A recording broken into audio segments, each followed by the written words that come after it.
哥啊，你们给我提个名了，是呀，那没事嘞。这刚不转圈来。那吧，大爷，要不然叫这个抵给他，然后我给你出个钱，然后再换个新的。那我都直接给他扫钱了啊。这洗衣机也给换了，下面紧接着还有一个乐儿，舒兰家的屋子也装修了，家具也买了，沙发也买了，就是现在还有这个老物件没换。这老物件就是这个洗衣机，洗衣机也该换了。大家好，我是天津巧姐。这泥娃不是真傻，我今天看出一个漏洞。芳芳来了，问泥娃做饭了，泥娃说做着了，吃了吗？还没吃啊。回答的这个流利呀，这个外甥福德呀，现在也沾上光了。自从他配合拍视频，他也没少沾光，又是吃的又是穿的，这福德也沾了这个自媒体的光了。阿舅，你说泥娃的爸爸给介绍一个媳妇儿，怎么到现在没有信儿了呢？舅舅说了，不是没有信儿，最近呢又装修又买家具，太忙也没有时间问。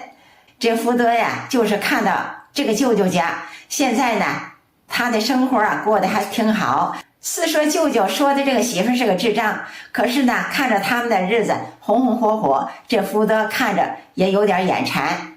这两个侄女给大爷家屋子也装修了，家具也买了，沙发也买了，该想到的都想到了。这个洗衣机也跟着凑热闹，这洗衣机又坏了，这个洗衣机呀太老化了，没有修的价值了。明明说大爷我出钱，我再给你换个新的吧。大爷心想正好我正想换这洗衣机呢。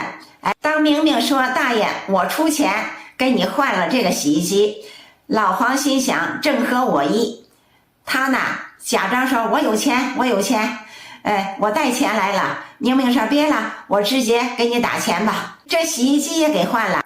这个明明说了，这往前天热了，我再给大爷家买一个空调，再往下来可能就是给他们家再盖那房子，再装个能洗澡的，再装个卫生间有解手的地方，再把厨房再给装一下，这就齐了。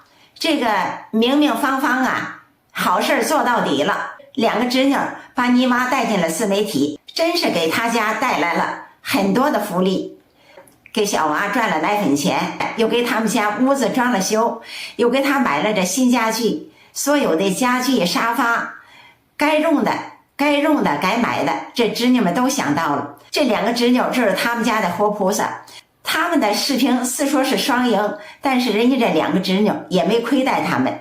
你说是吃的穿的用的该想到的都想到了。记得点赞关注哦。